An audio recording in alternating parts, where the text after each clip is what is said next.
The Legend of Zelda: A Link to the Past is a Super Nintendo Entertainment System title first released in 1991. It basically established the formula for all other Legend of Zelda games that came after it. Explore the overworld for a while, find a dungeon, fight monsters, solve puzzles, and find items that let you fight monsters, solve puzzles, and explore the overworld better. Once you've conquered all the dungeons, you can climb the final tower, face a gauntlet of challenges, bring together all of the items and skills you've collected over the course of your quest, and defeat a big blue pig. It may well be the closest thing mankind has yet encountered to a perfect video game. At least, that's what I thought, until I learned that almost 25 years later, a talented group of ROM hackers, Vtorp, CatDevs Games, Chris Owen, and Small Hacker, made it better. You see, Link to the Past is a great game, but it's also the same game every time. Once you know where all the items are and the optimal way to collect them, it becomes a game of rote memorization and repetition of controller inputs. Now that can be pretty fun, and the speedrunning community around the game is incredible. But Randomizer takes all of those items and shuffles their locations, creating a new puzzle to solve every time. And it doesn't just shuffle them at random, because that would almost always result in an unwinnable game. Instead, it uses a complex algorithm to make sure that no item is ever placed somewhere where it would be impossible to reach. For example, the mirror can never be on top of a ledge that's only accessible with the mirror itself. It might require some seriously circuitous logic to collect all the necessary items and complete the game, but it's always possible. A speedrun race between two players of Link to the Past Randomizer, or between one player and the clock, isn't just a contest of pure button-pressing prowess. Although execution is important, it also tests the player's ability to make decisions based on incomplete information. And yes, there is a significant luck element involved. Think of it like poker. You can never know for certain what's in the other player's hand.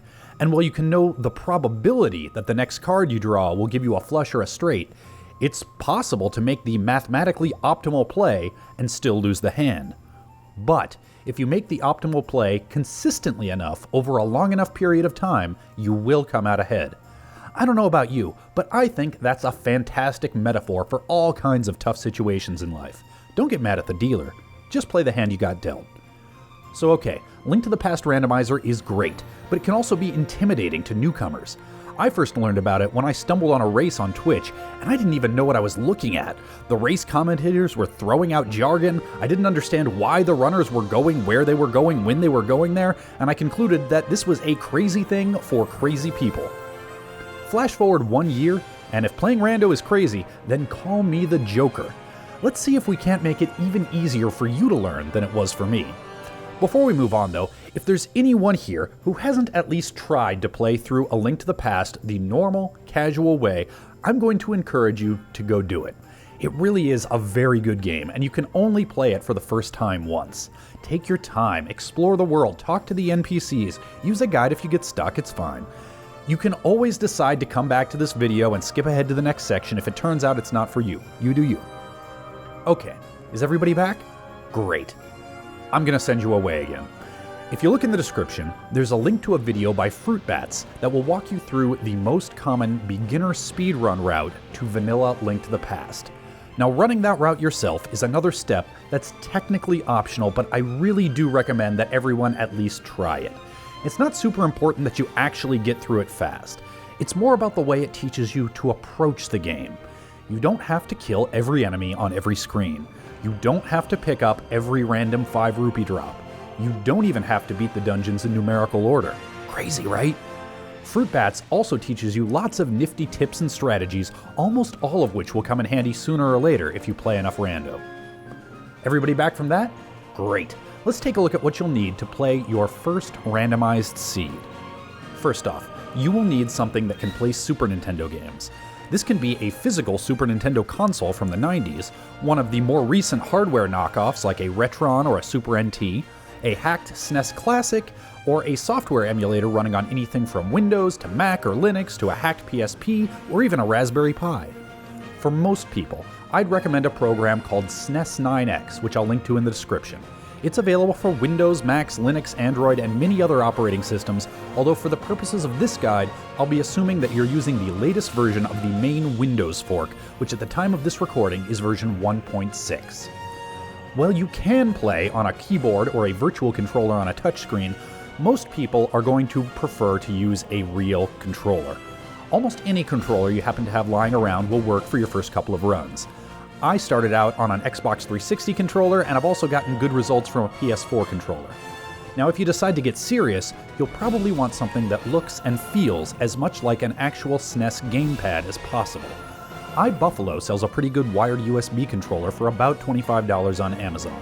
If you prefer wireless, 8BitDo has a Bluetooth model for around the same price that can also pair to most smartphones and tablets. I'll link to both of those in the description, but use whatever works best for you. Next, you'll need a Japanese 1.0 ROM file of The Legend of Zelda: A Link to the Past. The only legal way to get such a file is to dump it yourself from a physical cartridge. I have one that was donated to me by generous viewer Probably Not a Mayor. Now, I can't really help you with finding a physical cartridge or dumping the ROM, and I certainly can't help you find the ROM file itself. That would be piracy, and I don't condone piracy. What I can tell you is that every ROM file has a CRC code, and the only CRC code that will work with Randomizer is 3322EFFC. You should probably Google that for more information. Google that for more information on the ROM file. Google 3322EFFC for information on the ROM file. Once you've got your ROM file, go to ALTTPR.com and click Generate Game. Upload your ROM file and it'll kick you to a screen with a lot of scary looking settings, but fortunately, most of them don't matter much right now. Select Beginner from the big friendly preset drop-down menu at the top, and it'll choose a bunch of them for you. Now, I am going to suggest that you make two minor changes to the Beginner preset before we start. First, hit Customize, which will allow you to change the rest of the options. Now, go to Hints and make sure they're set to Off. This controls the behavior of these telepathic hint tiles that are scattered around Hyrule. With Hints on, they will give you cryptic hints about the random location of certain items in this particular seed, which sounds great, but the dynamic hint system is still a work in progress, and the way they're implemented right now can be misleading for beginners who aren't familiar with all the ins and outs of the randomizer logic. The developers plan to improve this in subsequent versions. Now, with hints set to off, the tiles will instead give you static hints about the way the game is played, like reminding you that these red Cyclops guys are only vulnerable to the bow, or that you need the red cane to progress in Turtle Rock. I think these static hints are more likely to actually be helpful to beginners. Next, go down to Swords and make sure it's set to Assured. At the time of this recording, by default it's set to Vanilla, which places the sword upgrades on Uncle, Pedestal, Smiths, and Fat Fairy. Now that sounds beginner-friendly, since you always know where to go to get to your next sword, but in practice, the requirements to get to those locations place a lot of restrictions on what items the randomizer can place where, which can actually make the game slightly harder instead of easier for a newcomer. When you set swords to Assured, you will start with the fighter sword, and the other 3 sword upgrades will be placed randomly. Once you've got your options set up, click Generate ROM with Spoilers on the bottom right. The next screen will give you some cosmetic options that you can change if you want, but I suggest leaving them be for now and just hitting Save ROM. Now, you've got a randomized ROM file that you can open in SNES 9X or whatever else you're using. There's one more thing that's technically optional, but highly recommended, and that's a tracker. If you've watched a randomizer stream, this is the thing that shows the viewer what items the player has picked up even when the menu is closed. Even if you never intend to stream the game, it's still an incredibly handy tool for helping you keep track of what items you have, what locations you've checked, and most importantly, what locations you have access to so you know where to go next. There are quite a few trackers to choose from, including some like Emo Tracker that have advanced tools for streamers, support for several different modes, and super customizable layouts. For beginners though, I recommend one called Firebase. It's simple to understand, easy to use, and runs entirely on a web browser, and you can even run it on your phone or a tablet if you want to save yourself some alt-tabbing. You now have everything you need to run through your first randomized seed. In the next video, I'll walk you through a pretty typical starting route through the early game, and talk about some milestones to look for through the rest of the seed, like Dark World Access and Go Mode. In the meantime, if you have any trouble with any of the setup stuff we've covered today, the ALTTPR subreddit and the official ALTTPR Discord server are two great places to ask for help.